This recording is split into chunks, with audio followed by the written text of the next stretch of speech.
Hey there, printers and painters. In this week's Spotlight, we're chatting with Simon about playing TTRPGs with miniatures. This episode is brought to you by Goblin Society Games. Go check out their book of 300 magic items for D&D 5e campaigns, Muckreg's Compendium of Curios. It's full of weapons, armor, and spellcasting focuses, all designed with effects that really engage with 5th edition mechanics.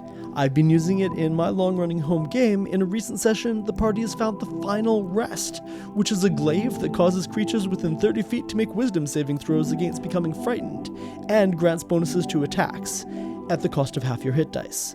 This stacks very well with the Oath of Conquest Paladin's Aurora effect, and gives your players a difficult trade-off between winning the current fight and not being able to heal up at their next short rest. I'd highly recommend it. We'll link to the Goblin Society Games website in our show notes. Through July 23rd, if you purchase Goblin Society Games products on DriveThruRPG, they'll donate 10% of the proceeds to Partners in Health. Let's roll initiative.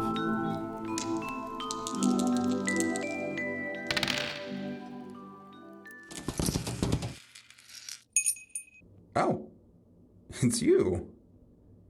No hinges, no steam. And are those nostrils? What makes you a humanoid, doesn't it? And a fleshy one, too. What's it like? You know, having skin? I try to imagine it sometimes. Your very own skin. On your body. Wrapped all the way around like that. I've gotta know. What's it like? Sorry, I know. Perforos says I'm not supposed to ask that anymore. Theseus, my creation, you're making the mortals uncomfortable. Anyway, I made a radio today. Do you want to listen to Campaign Spotlight with me?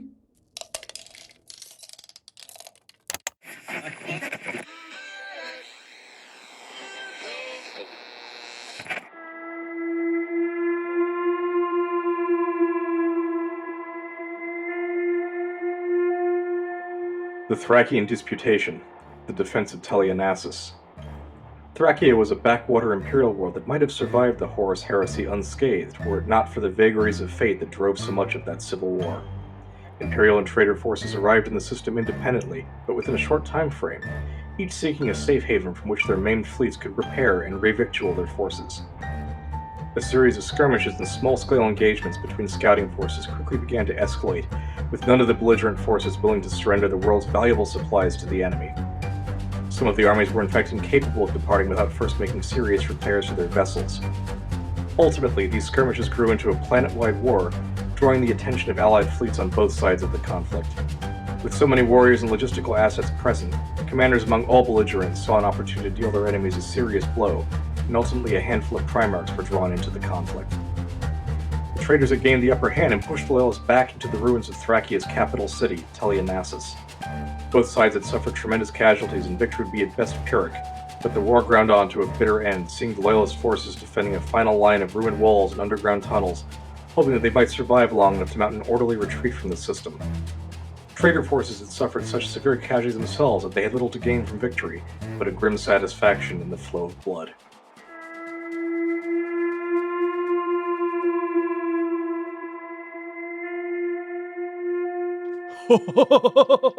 Simon, this is incredible. Welcome to Campaign Spotlight. Hey, thanks for having me. It's this sounds like such an intense campaign you're describing, or I guess I should say such an intense game, because what you're doing is a little bit different than the TTRPG campaigns we typically have on the show. Yeah, the bit I just read aloud is a little bit of narrative I've written for my Wargaming Club's annual Mega Battle. I run and organize a private Wargaming Club in downtown Seattle, and a whole bunch of us play Warhammer the Horus Heresy, which is sort of, if you're familiar with like Warhammer 40k, it's kind of the prequel to that. It's Warhammer 30k. It's 10,000 years prior during the Galactic Civil War that kind of shaped the present of the Warhammer world. And a bunch of us play the game, and for the last couple of years, we've done a mega battle every winter as kind of a capstone to a sort of a simple campaign game we do. We had a campaign day back in December, which was kind of skirmish-based small squad stuff. And then that led into today's, or the Mega Battle, which will be a week from the time that I'm recording this with you guys. Cool. So this like the defense of Thrakia. Teleonasis of Yeah. Thrakia, and Teleonasis is the city, is the like the climax of that whole kind of war game campaign. Yeah, basically. And this is a very simple wargaming campaign. We all showed up and everybody played a game for an afternoon back in December, just to kind of give this mega battle a little bit of context, because you can just have a game, of course, but it's more fun if you're there's a little bit of story behind it. So I see who's playing, I see who's bringing what figures and what characters and stuff, and then I kind of write a little narrative around that to make everybody engaged and hopefully have even more fun with it than we usually do. This sounds incredibly cool, but let's back up. Let's back up several steps because I really want to get into talking about how these games work. But first off, who are you? Great question. I'm Simon Berman. I am a RPG writer, war games writer. I've been working professionally in miniatures and tabletop RPGs since 2008, which still feels like it was a couple years ago, but in fact is coming up on quite a while ago. It's wild to realize like 2005 was 20 years ago, and that still sounds wrong. Yeah, no, that's not real. I don't accept that, but yeah. So yeah, I've worked. I was a staff writer at Privateer Press for many years. There, I worked on their miniatures game War Machine and Hordes, and I also was one of the principal writers on the second iteration of their Iron Kingdoms role playing game. Did a whole lot of writing there from 2008 to 2016. I've also worked on other role-playing games like Unhallowed Metropolis, which I am currently the publisher of. It's kind of a neo-Victorian gas mask chic game of playing the worst people you can imagine. I love the term gas mask chic. Yeah, it's kind of a... We try to stay away from the word steampunk, but it's got a little bit of that Victorian zombie apocalypse element to it. So I got that you were trying to stay away from seeing steampunk out loud, but yeah. Definitely got some steampunk themes there, but that more recently I have worked on games like Eclipse Phase. I have worked on Hammer and Stake, and most recently I've worked on a whole bunch of work on the Dune Adventures in the Imperium RPG for Modifius. Oh, cool! We actually, in our very first season, we talked to someone who was playing in that game system. Oh, cool! Yeah, very very ambitious campaign with like many different tables, each playing different noble houses. That's really cool. Yeah, the noble house building stuff is kind of the best part of that game, if you ask me. But yeah, I did a whole bunch of work on that from the core book through 4 or 5 of the supplements. So it was a lot of fun, kind of dream come true stuff. I've been a Dune fan since I was like 12, so that was a lot of fun. That's awesome. And I should say, and these days I also run the Brush Builders Union, which is a community of miniatures painters of all skill levels internationally, and kind of we're there to give you some tools and support in community, whatever kind of miniatures painter you are. If you're doing RPGs or painting big war game armies, we're there to help. Cool. Yeah. Let's talk more about Brush Wielders Union later for sure. But it really sounds like you started out working quite a lot on TTRPGs, and is it the case that you've gotten more and more involved with war games over time?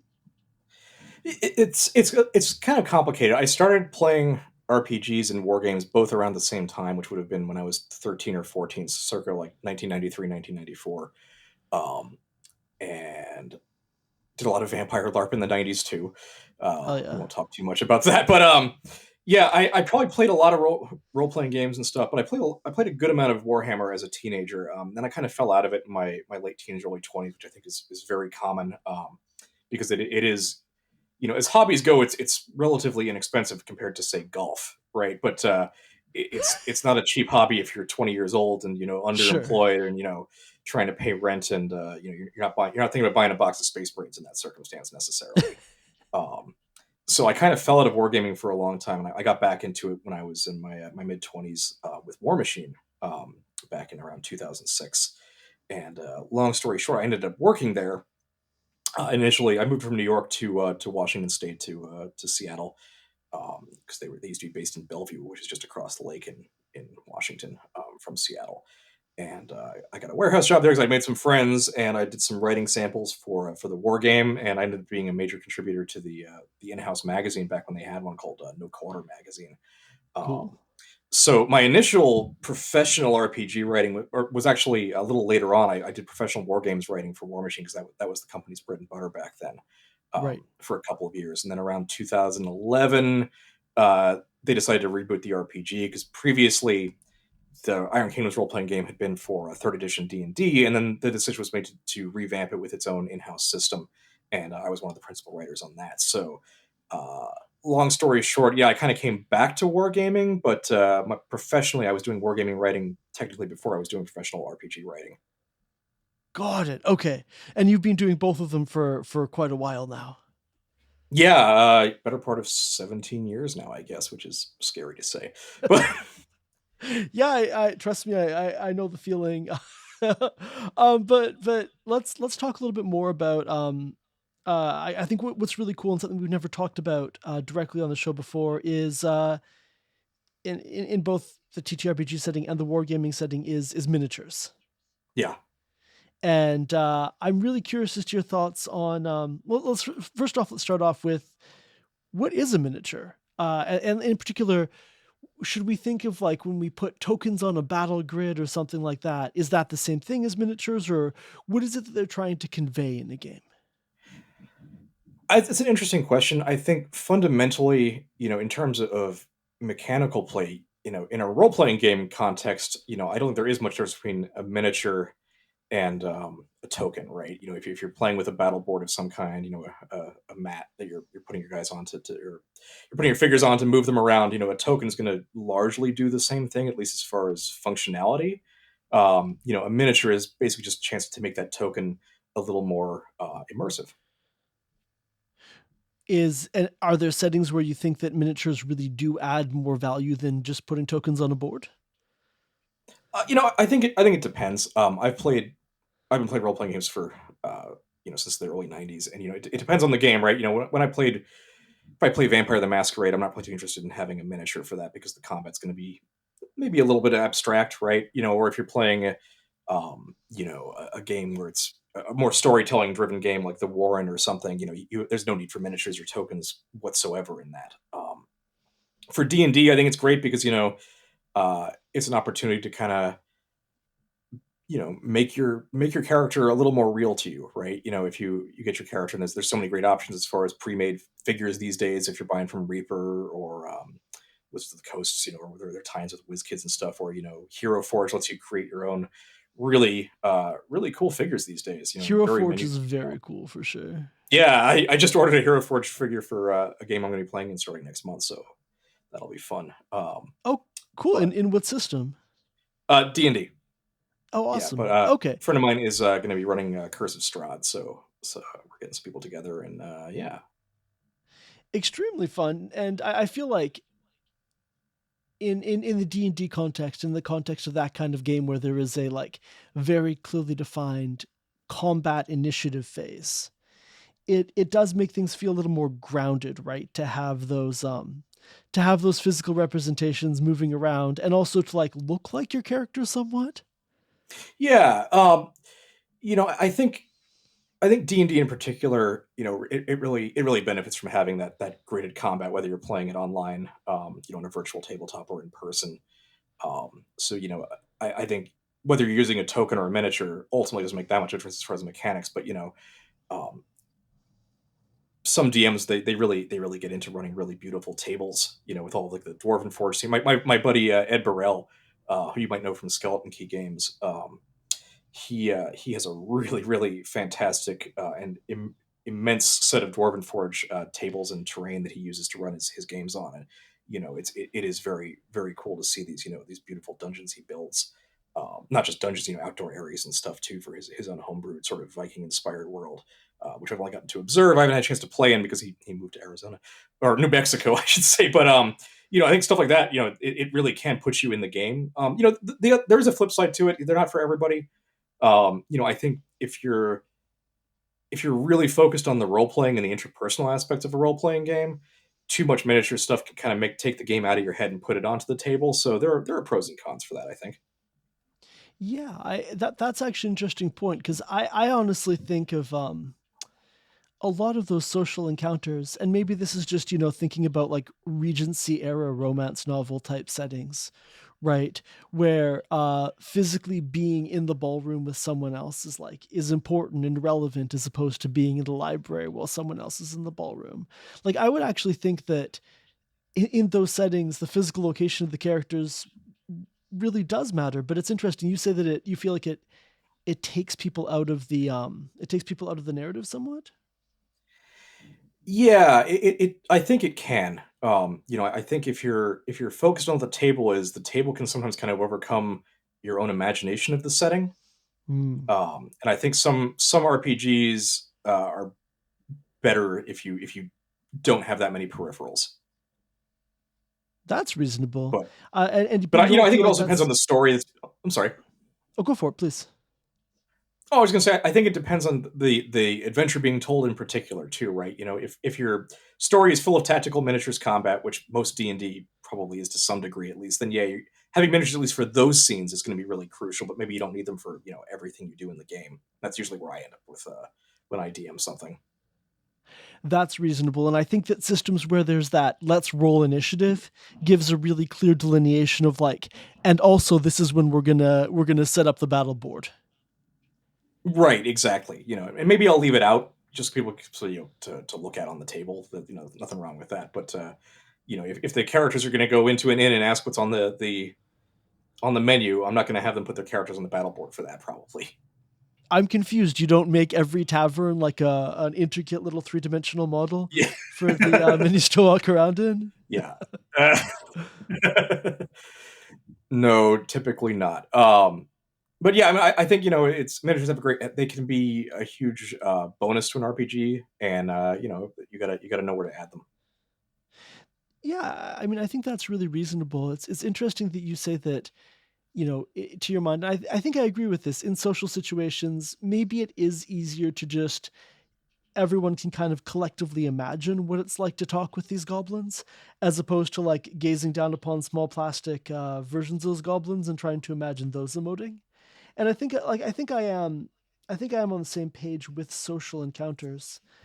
Sometimes I do worry, I've mostly done this with virtual tabletop, and I've had the thought that maybe the combat also it limits how people imagine things like spells and things that are difficult to represent in like 3D Euclidean space, if that makes sense.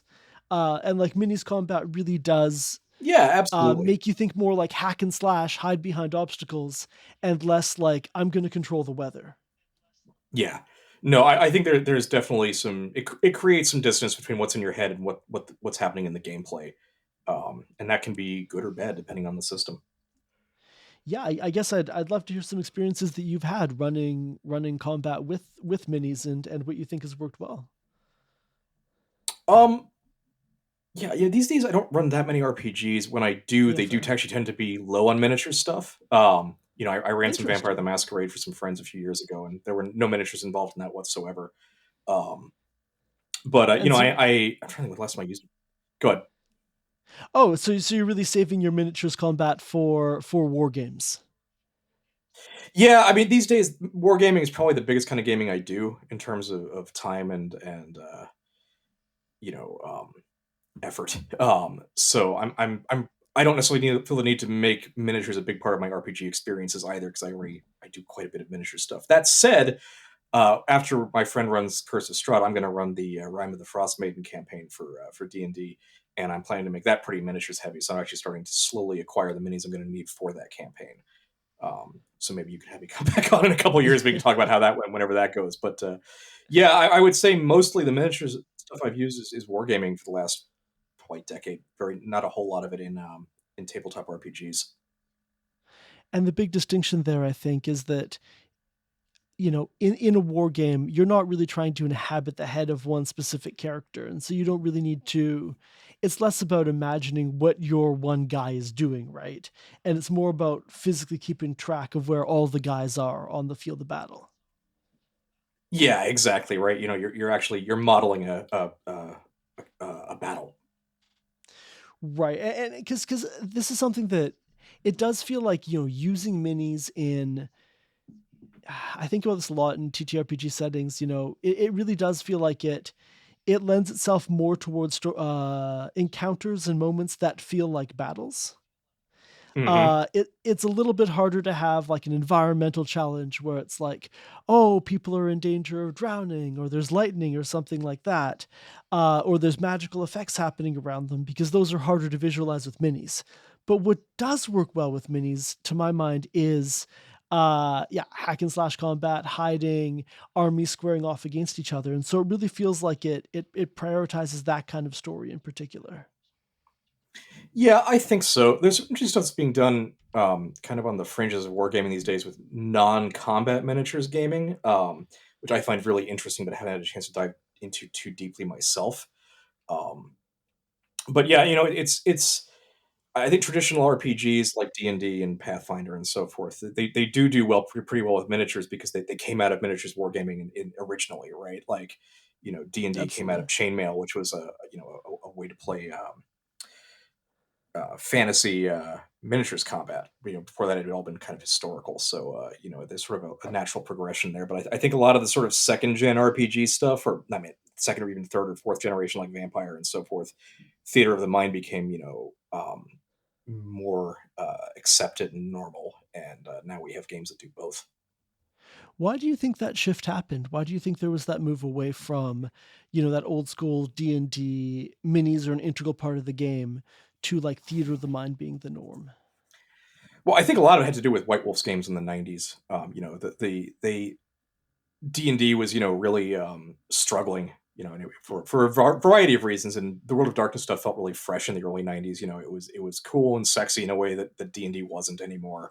Um, and a big part of the appeal and the marketing around it, of course, as well, was that it was a game for serious grown-ups, which was, obviously not true. But there was this idea that you weren't playing with toys, right? You were telling adult stories of, tragedy and violence and loss and all of this stuff. And I think, um, there was a move away from the gamier aspects of it, even if the actual mechanics of those games weren't all that much different from D&D.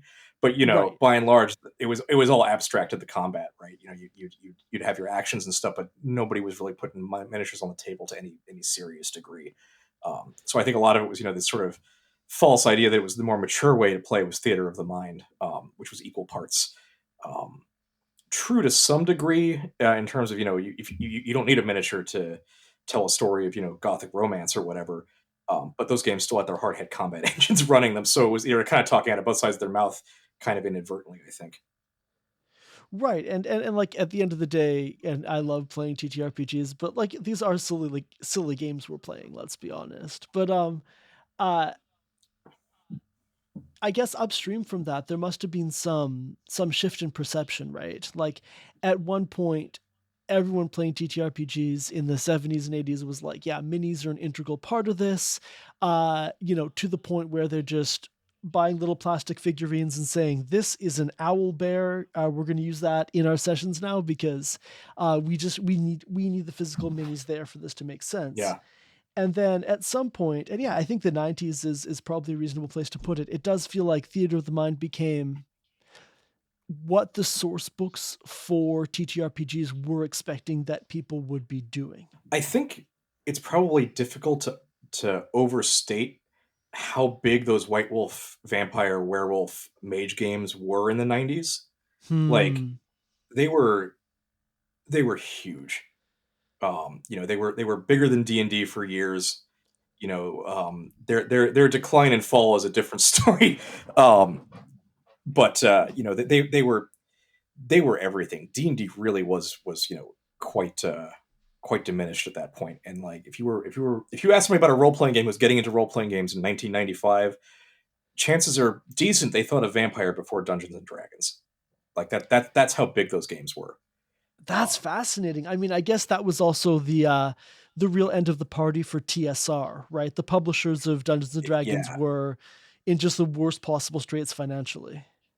yeah, they were that, and I think, their games weren't really hitting the zeitgeist in the way that the vampire stuff was, right? Because it was cool because you could play a game that took place in our world, but a little different, right? It's the same reason I think Cyberpunk and Shadowrun got so big in the '90s as well. Sure. And D&D was seen as kind of dorky, just in terms of like do you want to play a vampire who can hang out in the city so well, or do you want to play a wizard in a fantasy setting, right? And they the White Wolf group, they did something really successful, which was they really tied it into um, cool parts of pop culture from the late '80s, early '90s, and they made that part. Like if you bought one of those books, there would be a every subheader was a line from a song, right? It was music lyrics from and contemporary stuff or recent stuff, right? So you'd have like a Nine Inch Nails quote, or a quote from like Bauhaus or something, and it really set the Wow. tone and made it cool and fun and a little bit sexy. And I think they also there was a phenomenon too, which was that a lot more women were playing World of Darkness games, and they've been playing D&D. And I think for all of the problems, and there were plenty of problematic issues with '90s World of Darkness stuff, it was more inclusive and diverse than anything TSR had done. So it was a Yeah, real watershed moment. that makes a lot of sense. I'm still in awe of the idea that like Nine Inch Nails and Vampire the Masquerade would be like in kind of the same world like that. But yeah, I know that makes sense. That is kind of the pop culture references they'd be going for in that era. And Yeah, and they had all this great moody art, and like it was really of a place and time. But like you really can't overstate how popular in gaming circles those things were. And it was so, I mean, they had a TV show. They had Kindred the Embraced on Fox for a season. I had no idea. I thought that like Yeah, Underworld yeah. was the closest we ever got. No, we had a it was by what's his name, who did 90210 and Melrose Place. um what's his name? I can't remember his name, but yeah, it was that group of producers and stuff, and they made a season, and it actually was doing okay. And the lead actor, I think he died in a car crash or a Oh motorcycle gosh. accident, something like that. So it was sad, but and it was canceled after that. But it was cheesy '90s stuff. They only did, I don't know, maybe 10 episodes. I'd be surprised if they did that many. But that's how big Vampire was. That Fox had a TV show. Wow. And like We in a will prime time slot, it was like 9 p.m. on a Thursday or something. Wow. Okay. First off, we'll absolutely track down that show because that sounds incredible. But Yeah. second off, yeah, I definitely understand when you say that. Okay, this is now a game that really doesn't make sense to play with minis because a lot of what you were doing, and I mean, I know Seattle still has like Vampire the Masquerade LARP, a pretty active scene, or World of Darkness LARP more broadly. And really, what you're doing in those games is social interaction by and large, right? Yeah. Even more so in the LARP for sure. But even with tabletop miniatures, well, it was funny though, because there was this real impetus to be like, you don't need miniatures and stuff for these games because most of you are going to be role playing. But the truth is, if you actually look at the systems and the mechanics of those games, it was all like, here's a cool power to beat up your opponent with. Right, but I think there's a difference between here's a cool power to beat up your opponent with, and if your opponent is within 15 feet of you and they move to within 5 feet of you and they're being flanked on the other side, then as a reaction you may do this and this and this, right? Like old school Oh, Dungeons and absolutely, Dragons rules or absolutely. something like that. You need to be living on a grid, or these rules make no sense whatsoever. Oh, 100%. I'm just saying it's sort of funny that there was this message that it wasn't a game like that, but it was absolutely a game like that. Honestly, I feel like a lot of games that are popular now, these TTRPGs with like this is an indie game that puts story first, and it's really about the characters and the narrative, and not we streamline and simplify combat. And then I get excited, I buy the source book, and there's like 20 pages on vehicle to vehicle combat, and it's like, Yeah. okay, I get the ethos you're going for, that's swell, but boy, the system you've made, which is like the actual thing I'm buying from you, is geared towards very like grindy combat. But you know Yeah. I do feel like, yeah, with every time I played with miniatures, and this is maybe, I'm not gonna lie, the reason that I don't play with them very often. Every time I played with them, it makes everyone fall into that mindset of like, we're doing tactics heavy combat. That is Yeah. that is how our party operates. Even if every other session is being subterfuge and deception, it's like, now that I can see my guy on a grid, my guy's going to move 15 feet and then activate the Hmm. following. You know what I mean? Oh, absolutely. Yeah. I mean, that's part of the baggage of miniatures for better or for worse. Some games that really helps with, some games it's a detriment to. Um, but yeah, I don't think we really saw like true narrative first role playing games. There were around, of course, but there wasn't real movement until you had all that stuff from the Forge. With what's a good Fiasco. That kind of era of games where you couldn't have a miniature on the board. It wouldn't have the game wouldn't let you do it. Right. Right. Where it was, I think there's more games now that I don't want to say like they smack your hand away if you're trying to do gridded combat, but there's I think a lot more systems now that just kind of put it completely out of the world of what you're going to be trying to do. Yeah. Yeah, and I think it's good. I think it's great to have a diversity of different kinds of RPGs out there. Absolutely. But Although I think it is interesting that the I don't know what we're calling it, the 5.5 or the yeah, D&D 2024 rules, they actually move more in the direction of this tactical, this kind of requires miniatures type combat, eh? Like all the new weapons properties for fighters and stuff, they really want you to be keeping track of exactly where everyone is and who's prone and who can be pulled 10 feet in which direction and stuff like that. So I feel yeah, like the D&D is actually moving back towards minis maybe. yeah. I think it's good for D&D too. 'Cause I think ultimately, by and large, if you're playing Dungeons and Dragons, you wanna stab a monster, right? Like that's at its heart. That's what D&D is about, and probably always will be. If you're looking for an emotionally mature game of um, socialization, there are just going to be better options out there. I think it's wise for D&D to kind of embrace what it's good at and what people really genuinely like about it. Oh yeah, hey, on one hand, huge believer in Dungeons and Dragons having a real comparative advantage on a crunchy, rules lawyery, very like specifics oriented kind of gameplay. On the other hand, the number of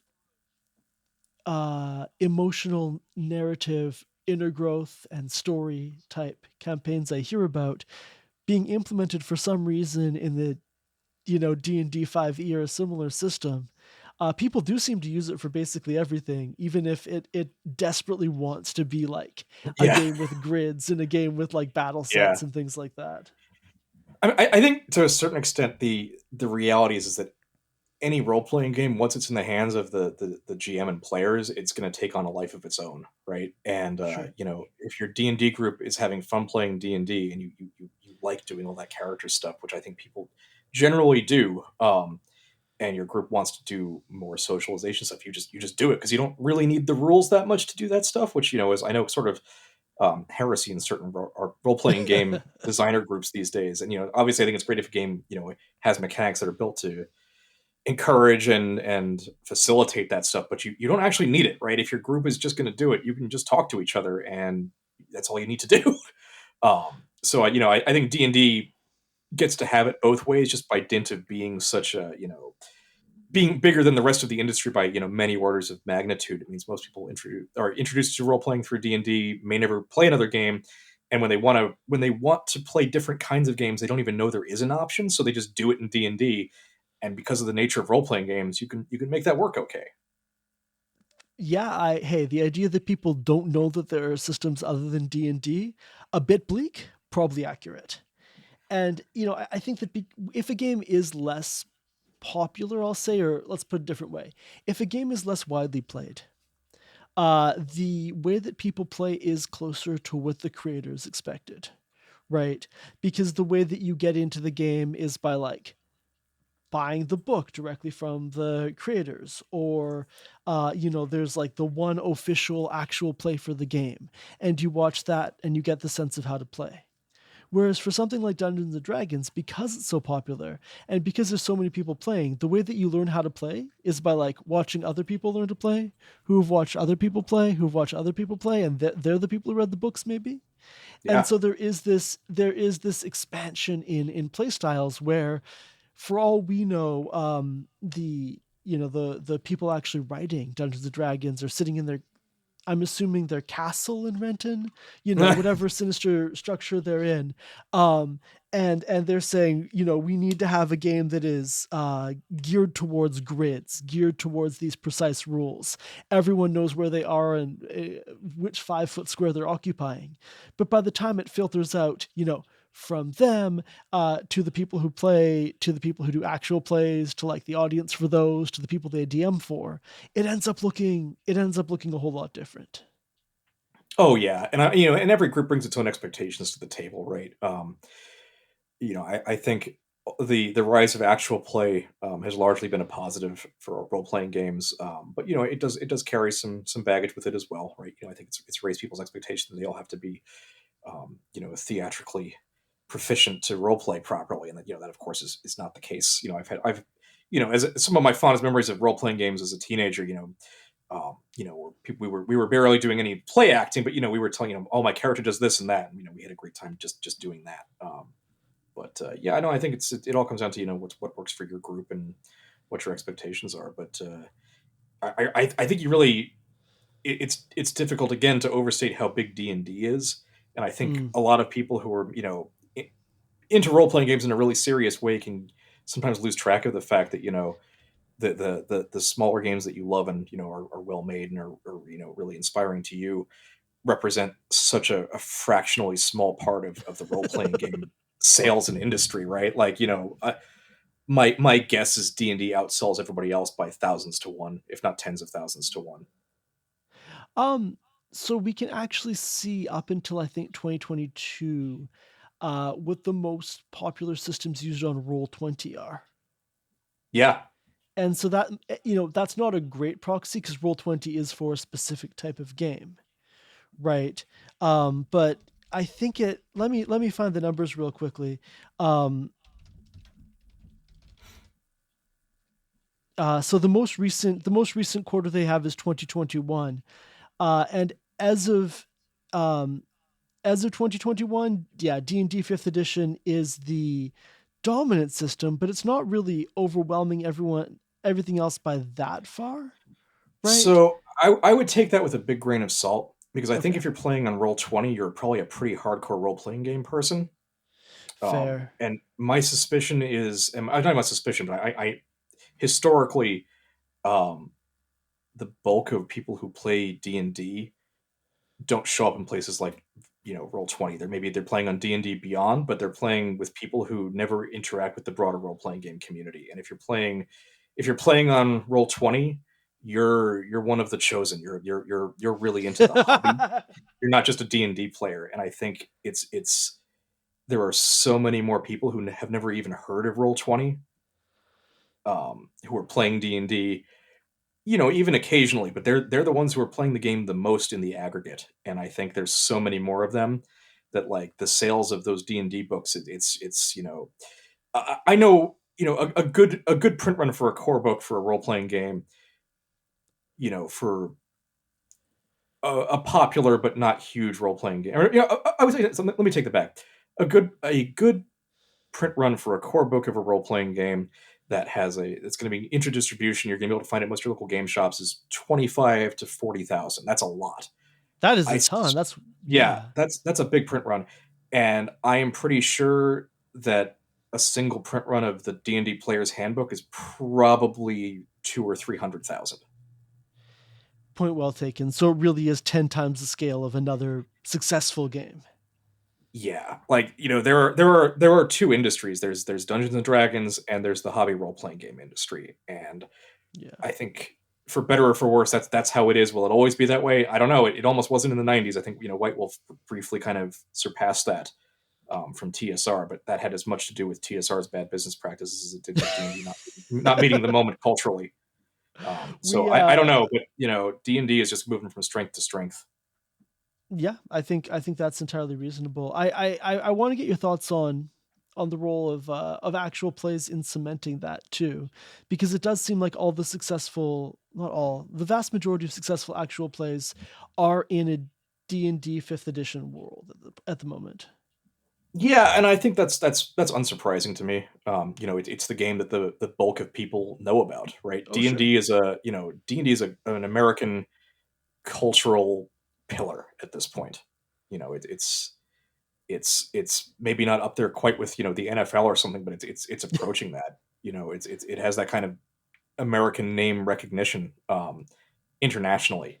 So I think that's another thing. D&D's cultural um, position is so much bigger. D&D is role playing for most people, and I don't. Is that great? Probably not. I'd rather people bought my weird little games and so forth, but that is the reality. I think. We will link to your weird little games in the show notes. We will Yeah. not link to Wizards of the Coast. We promise. But yeah, I mean, I think it's if you're really into role playing games, you can lose you can lose the forest for the trees, right? And most of that forest is Dungeons and Dragons. That point is well taken. Yeah. And yeah, I'm gonna ask one more question about the actual plays. Well, because this is something that I've been wondering about, and I want to talk with you about since we booked this interview. Uh, it feels to me like the really high budget actual plays, and I'm really thinking of Dimension 20 right now, have started to invest a lot in having these battle grids, these miniatures, like these physical representations of what's going on. And insofar as that really percolates out into the culture of how people play TTRPGs and especially how people play D&D, do you think that has an impact on the demand for like kind of miniatures driven grid based combat? Oh, I'm sure. Yeah, I think those two things go hand in hand. I have to admit some ignorance. I don't watch any actual plays. I have nothing against them. They just aren't interesting to me. In my what little free time I have, I'd rather be working on my own games and stuff than watching somebody play their own. But more power to you if you're into that. So I can't speak to it with any real insight here because I don't watch them. I'm aware of them, but it's not something that I'm personally interested in. But I am sure that having seen the audience numbers that some of these shows get, that it's certainly driving consumer practices, and people are buying miniatures and grids and so forth because they want to have that experience in the media they're watching, right? Yeah. No, that makes a lot of sense. I guess one thing that I was hoping we get the chance to talk about was war games, right? And war games specifically from the point of view of someone who's played a lot of TTRPGs and has had that experience of like, I am this person, this is my avatar in this world. They speak exactly as I imagine them speaking, and they act as I imagine they'd act, and kind of zooming out from there and playing war games, which is basically that, but you don't care about what any one person is thinking. It's kind of what they're doing in like as a group, right? Yeah, I mean, so there's kind of some stepping stones between a role playing game or a modern role playing game where you control a single character. Yes. Although if you go back to role playing games roots with original D&D, people were running a whole group, right? You'd have two or three or even four first level PCs, and their retainers and so on and so forth as the game went on. Which you The see in games like, hirelings, yeah. yeah, and that's kind of come back in Dungeon Crawl Classics, which is a game I really enjoy. Um, but having said that, between the current one for one, I play a D&D character or vampire character or whatever, Right. Pathfinder, and I have one model and I have one character sheet, to a miniatures war game where you're running a whole army against your opponent. There are what's called skirmish war games, which are more like anywhere between 3 and 15 models per side. One of the classic ones being Necromunda, where you run a group of sci-fi gangers in the Warhammer universe. And that's very very minute and tactical. You may have 6 or 7 guys, but they or girls, and it's kind of a mid step where that's it's like a role playing game, but your character sheet is your whole gang, right? And Right. they're gonna grow and gain XP between sessions and so forth, and they may die permanently and such. So yeah, that's kind of you don't have to jump into a mass army, um, you know, 100 model Warhammer army or 1,000 model Napoleonics army. I like that the scale is so logarithmic. You can either play with like your one character, you can play with like 10 skirmishers, or you can have 100, or you can have 1,000. Yeah, I mean it goes bigger than that. There's a great game called I think Strength and Honor, and I think it's like a 2 millimeter scale. Okay. So it's meant for playing true scale battles, right? where you're a single miniature is a 1.5 inch rectangle, with very very tiny little guys on it. It's more the suggestion of guys than anything, and that's meant to be a whole 1,000-man phalanx. Is each grid square? Well, is one model, right? Right. Like it's a 1.5 inch rectangle, and that little model is it represents that whole phalanx or what have you, right? That lets you play the game, because these battles in Antiquity were much bigger than we imagined them to be, um, and you can't really effectively do that on a miniatures scale, on a miniatures tabletop if all of your guys are 2 inches tall. You need a very large table. Yes. Yeah, I this is honestly, for me, this is candidly a big limiting factor in my long running campaign around miniatures combat. Is the available size of table really restricts the story that we can tell. Hmm.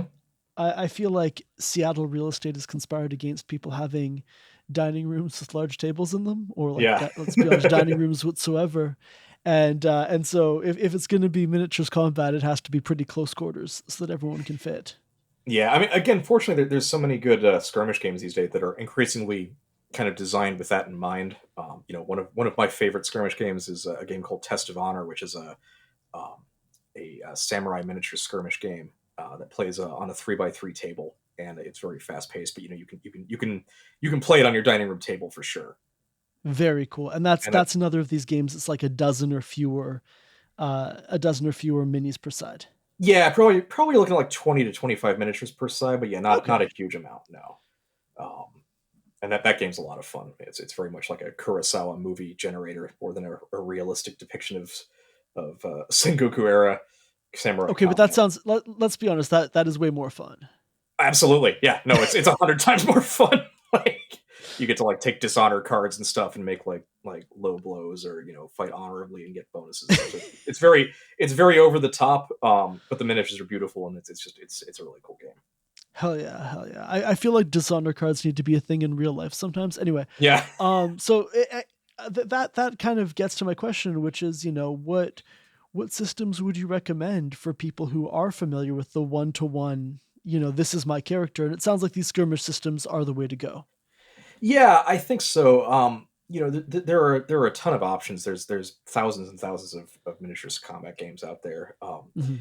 I think the most important part of miniatures is what you're going to enjoy collecting and painting, right? Don't pick an army or a war band or a gang that you don't want to paint that color, right? I really tell people, whatever it is you want to do, pick what you want to paint and work backward from there. Um, but much like the way Wizards of the Coast dominates the RPG industry, Games Workshop with Warhammer and its various incarnations dominates the miniatures gaming industry, where they are, again, Absolutely. just maybe even more so orders of magnitude bigger. Like I remember a few years back, Games Workshop's financials, they actually made more money that year than the entire North Sea fishing fleet in England. Um, That is a wild comparison, but yeah, one comparison that we've had on the show before is that more than 100% of Hasbro's profit is Wizards of the Coast. yeah, yeah, they're one of the most successful aspects of that Yeah, conglomerate. absolutely, absolutely. Um, Yeah, you mentioned painting minis, and this is something that we somehow have not discussed yet, but part of what I think distinguishes to me a mini from a token is that you were doing that degree of personalized kind of customized or personalized, like bringing it to life effectively. yeah, you can. Although obviously, I think a lot of people do play with pre-painted miniatures they can get from various sources, right? Like WizKids makes some, and they're all cool, and I use them for myself sometimes for D&D. But yeah, I mean that's the joy of the unpainted miniatures. You get to paint it, and that's not everybody's cup of tea, but that's what you're signing up for. That fun is what you're in for if you want it. I mean, given that you run something called the Brush Wielders Union, I think you have some thoughts on the painting of minis. Yeah, I mean, I love to paint miniatures. When it comes to wargaming, I generally only play fully painted games. The joy of it for me is getting to see that cool little interactive diorama. And you know, for me, the work I put into painting the miniatures is as much for myself as it is, out of respect for my opponent. And I hope they'll do me the same respect. Obviously, not every game is, if I'm learning to play a game or I'm teaching somebody a new player, Sure. no, we're gonna play on painted miniatures. I'm not gonna be a dick about that. But given my druthers, the games I want to play are fully painted on tables with cool terrain. The overall experience is what's getting me excited about it, not just the game itself. It does make for a more cinematic experience, and like insofar as when we're moving things around on a table, I think everyone's kind of imagining that those grand cinematic shots, and that is easier to imagine when everything is, oh, this whole army is color coded together, as opposed to just everyone has the same gray miniatures. Yeah, and I think if you're going to go to the trouble of playing a miniatures war game, it's something you should take some time with and enjoy.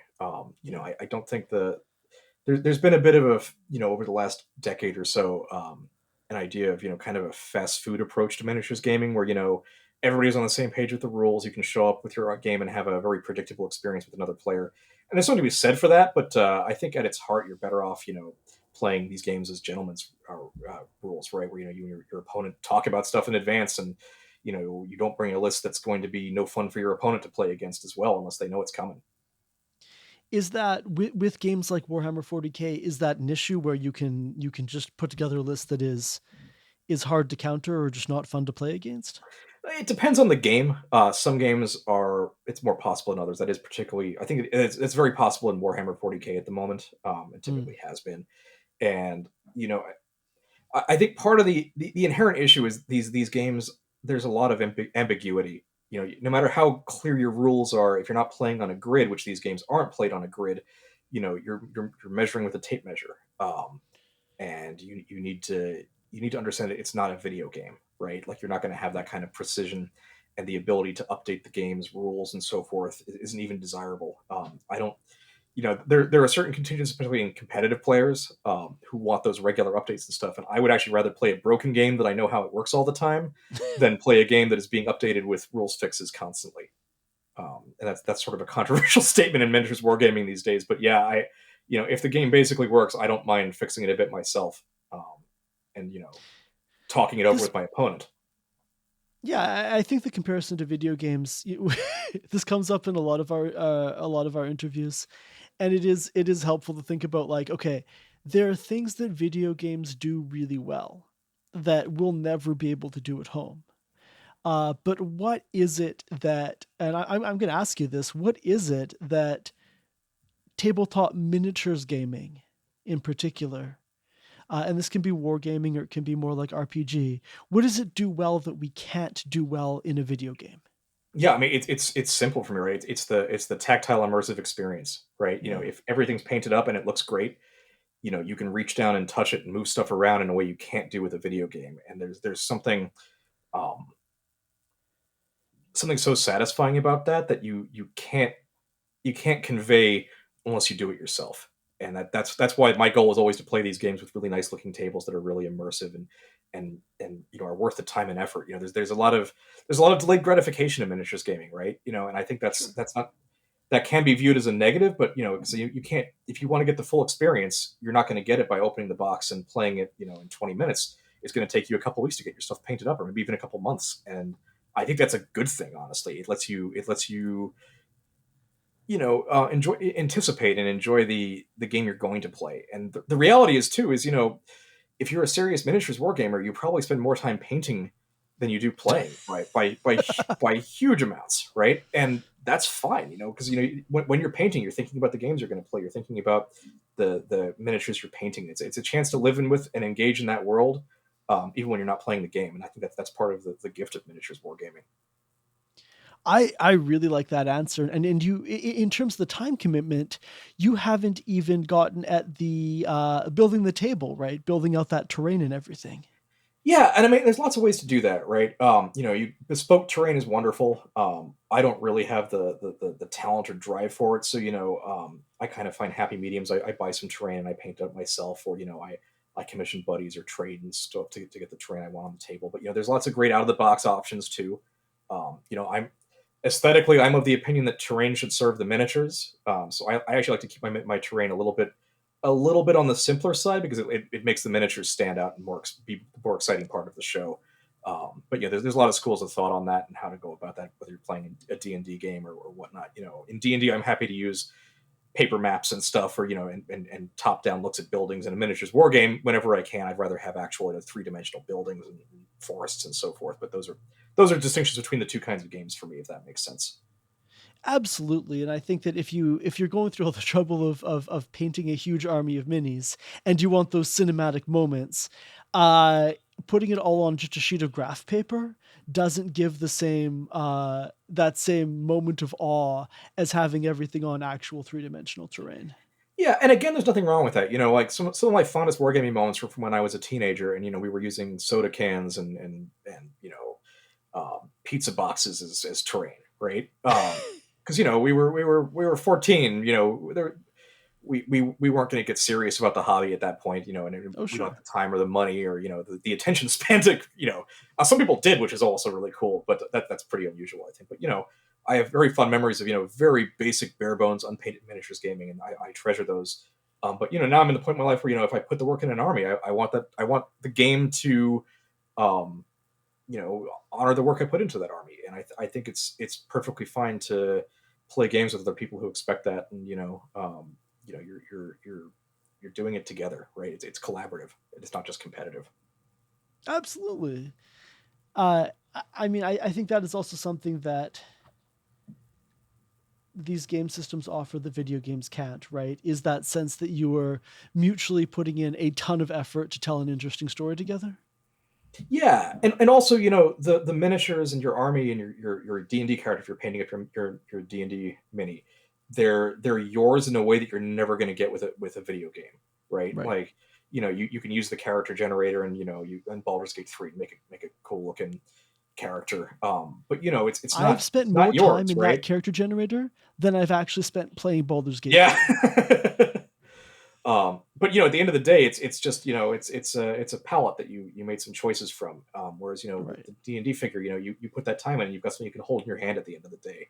And I like video games. I still play some video games, but as I get older, the more I paint miniatures or play a video game. When I play a video game, I'm like, I can have a good time, but at the end of it, I almost always feel like, man, I wish I painted a figure because I'd have something to show for that time. And like, I don't want to say I don't like video games, but I play them less and less because I want to have something for my time, I guess, at this point in my life. You want to have something physical out of it. Yeah, and I'm not knocking video games, right? Video games are great. If you're listening, like I'm not saying you're bad at playing video games. It's okay. You can say you don't like video games. Our audience, we will, to be clear, we will absolutely put your home address in the show notes. But like the audience will just show up and give you a thumbs up as they drive by. It's completely fine. But no, seriously, I do still enjoy video games from time to time. But I find myself playing weirder ones, things like Bramble and so forth, that are a little more discreet on the time. It's difficult for me to get excited about a big video games. Honestly, I would rather be painting miniatures. Hell yeah. Yeah. No, I really appreciate your priorities. Do you have any, I guess, final advice or big takeaways that you'd want people to get if they're just getting into using minis for combat? In like a role-playing game? Yeah, let's say in a role-playing game. Yeah, I think it depends if you're a player or a DM, right? If you're a player, it's a really easy process. You can go online, you can find a figure you want to paint, or build your own with Hero Forge for your character. And there are some great painting starter sets out there from companies like Reaper or Army Painter. Mm-hmm. Get yourself one of those starter sets. Watch some YouTube videos. There's never been a better time to get into miniatures painting than there is these days, because there was such a wealth of YouTube tutorials for every skill level. Just really incredible. Back in the 90s, you'd maybe find a painting guide from Games Workshop, and then whoever the best painter at your local game shop was, that's what you had. You had to figure it out yourself. Sure. These days, it's there's so many great resources. But yeah, I would say do it as a thing, and try and enjoy the journey, right? Like, I think painting is a lot of fun. I find it, very meditative. If I'm stressed, I can, you know, I find myself relaxing by painting. If you're DMing and you want to start doing more complex encounters, you gotta, as with everything, when you're GMing, it's more work for you than for the players, right? Like, Is it ever? Yeah. you got to paint all those goddamn goblins or whatever. But yeah, I would say find a miniature or two that you just think is cool to paint. Whether you're going to use it for the thing, and see if you like painting. Not everybody does, but if you can spend $10 on a single miniature and $50 on a starter paint set. They'll get you in the game, and if you like it, just try and enjoy the journey, not just where you're going with it. Right? Like the miniature paint at the end is fantastic, but the time spent doing it is the important part. I really like that. I like how you framed the painting as like a almost like a meditative practice. Eh? Oh yeah, I think it absolutely is. It certainly is for me. And if you get into miniatures painting, you start painting bigger groups of armies or big sets of D&D campaign models or whatever it is. Enjoy the process. Don't feel like you need to do it on a schedule if you don't need to do it on a schedule, right? That part of the fun of it is painting those figures and thinking about it. A little bit every night will get it done. 10-15 minutes a night. That's all it takes to start getting into the groove of it and building the discipline. That's lovely. I feel like people need to like clip that last 10 seconds and like Yeah. have that to motivate themselves. As we go to wrap up, is there any media that inspires you for the kinds of stories you're telling in your war games? Like I'm thinking about this your your wild monologue about the about Thracia. I guess is there any media that inspires you in terms of putting together these stories? Oh, for all of the from my Horus Heresy stuff, I run these Yes. campaigns and stuff at my club. I tend to crib a lot from antiquity. Like Thracia is a very crude stand-in for Thracia. Um, Right. so I've kind of got this very vague Peloponnesian sector in mind, inspired by that. So it depends. I think any kind of creative work, the best thing you can do is be reading outside of the realm you're working in. If you're working in games, read history, or Mm. read, current literary fiction. Read stuff that isn't immediately read or consume media, right? TV shows, movies, whatever. Be ingesting this media that's going to give you stories that aren't just regurgitations of the same stuff in your genre, and you'll get better material that way. I think somebody years ago told me that the best piece of creative advice I ever got was that you're only as original as your sources are obscure. I like that a lot. That is honestly great advice. And yeah, finally, I'm going to ask you if you have anything you would like to plug to our listeners. Oh, sure. So, if you like role playing games, I do publish Unhallowed Metropolis, the gas mask cheek role playing game of neo Victorian horror. It is a game of mad science, zombie plague, and personal despair in the fictional world of 2105, 200 years after the zombie apocalypse in the walled city of London. So that's grimly, bleakly black comedy. A lot of fun, very crunchy old school RPG Hell yeah. the with lots of tables for wounds and stuff. It's very gruesome, and your characters turn into the worst people on the planet. So if you like that, check that out. Unhell Metropolis at strixpublishing.com. I think maybe there'll be a link somewhere for that. There will absolutely be a link somewhere for that. Yeah. But if you're into, and I sell some art books and horror fiction and so forth there as well. But Cool. if you're into miniatures, I hope you'll check out Brush Builders Union. You can find that at brushbuildersunion.com. We are a organization of miniatures painters of all skill levels all over the world. When you join up, you're going to get a miniatures. You're going to get a kit, kind of give you some tools to help you track your progress throughout the year. We do challenges where if you meet your hobby goals over the course of the year, you get a unique enamel pin in the mail. It's $5 a month. I think it's pretty cool stuff. We've got a great Discord. I do my own podcast every month where I talk to notable people in miniatures gaming and industry, or adjacent to it. And we just did episode 71 this month. Congratulations. Wow. Thanks. Yeah, it was cool. It was this month's was actually a really cool episode. It was a roundtable. I handed the whole podcast over to my friend Shoshi Bauer, who is a very talented professional miniatures painter, and she got 3 of her friends and other actually previous guests on my podcast, and they did a sort of roundtable on women in miniatures painting. So I thought it was a great conversation. I just kind of gave them an introduction and let them run the show for that episode. But Very cool.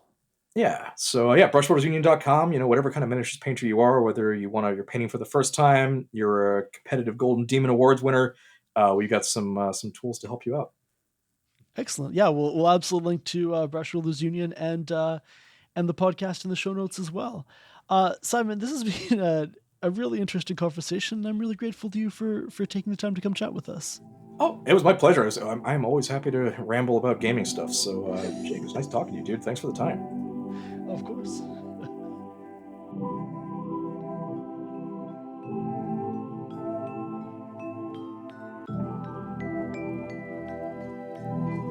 That's all for this week. I'm Production Master Riley. And I'm Dungeon Inspector Jake. Thanks again to Goblin Society Games for sponsoring this episode. Go check out their website, which we've linked to in the show notes. If you enjoy the show, consider subscribing and leaving a review, which helps other people find Campaign Spotlight. If you'd like to support our work, consider going to patreon.com/campaignspotlight and becoming a patron. And if you're struggling with decision paralysis, just go with whatever the glowing skull that speaks to you in your dreams tells you to do.